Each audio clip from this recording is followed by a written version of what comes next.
Whenever you feel crushed, under pressure, pressed, or in darkness, you're just in a powerful place of transformation or transmutation. Hi, welcome back to Light and Shadow.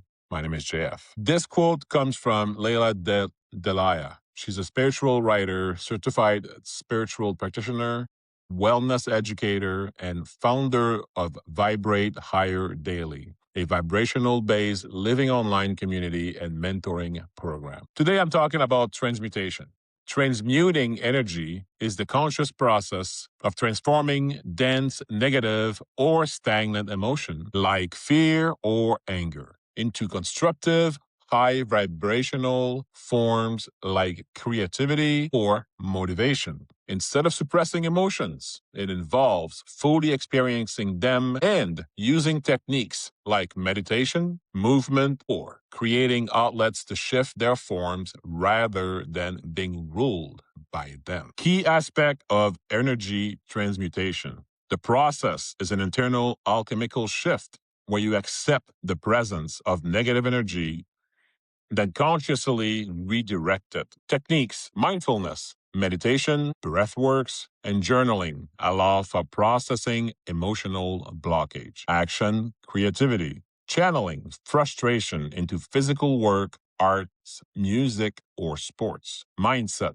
changing perspective, such as turning fear into motivation to plan or prepare. Benefits. This process increases resilience, self awareness, and emotional healing, while preventing emotional exhaustion and physical illness. Perpetual transformation. The core concept is that energy is never truly lost, only shifted from one state to the other, much like water changing from ice to steam. Transmutation is about taking control of your internal state to turn stuck energy into power. Example, transmutation in a spiritual context, particularly regarding people like Martin Luther King Jr., Gandhi, and Nelson Mandela, refers to the profound inner transformation of fear, hatred, and suffering into love, courage, and constructive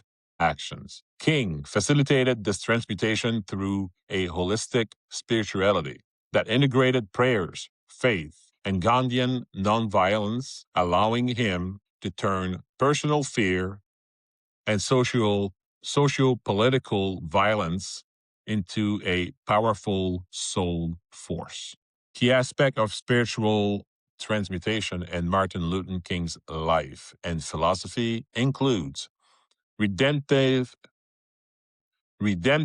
suffering. King believed that suffering, when injured for the sake of justice and united with God's purpose, has educational and transforming possibility. It is a mean of changing the oppressor's heart rather than merely defeating them, a concept he often likened to the cross. Transmuting hate into agape love. King argued that love is the only force capable of transforming an enemy into a friend. This was not sentimental love, but agape is a self-sacrificing, active goodwill that seeks the good of the others, which he believed could break the vicious cycle of violence and revenge. Transmutation of fear into calmness through a deep prayer life and connection to the ground of his being, God.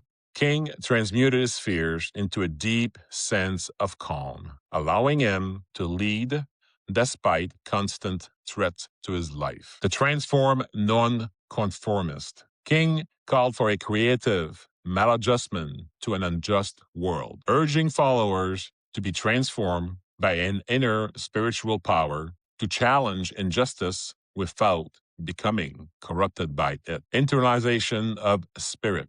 King's spiritual journey meant he did not just speak about God, but experienced God, allowing his actions to be an outpouring out of God's heart, transforming his advocacy into a spiritual movement rather than just a political activism journey. This process enabled King to turn the midnight of desperation to the daybreak of joy, transforming not only himself, but attempting to transform the soul of a nation. Well, this is quite a bit too long. Let me give that to you through my perspective. When I started this podcast, I started it because I wanted to transform negative energy in my life into positive energy. So what I did is I started this podcast because it helped me heal by allowing me to use my voice and tell others what I've been through and what I've done about it and how I got out of it. So I used the action creativity part of this technique. By using this, I've learned and I grew and grew. And this is a wonderful feeling. And once I grew, I was able to better serve myself. I was able to lead myself better. And therefore, I was able to lead others as well. And although I've always been a leader, I've never been a leader like I am today. And I thank God for this. Another part of what I did is I said to myself, you know what, JF, let go and let God. Let God lead you. Let God show you the way.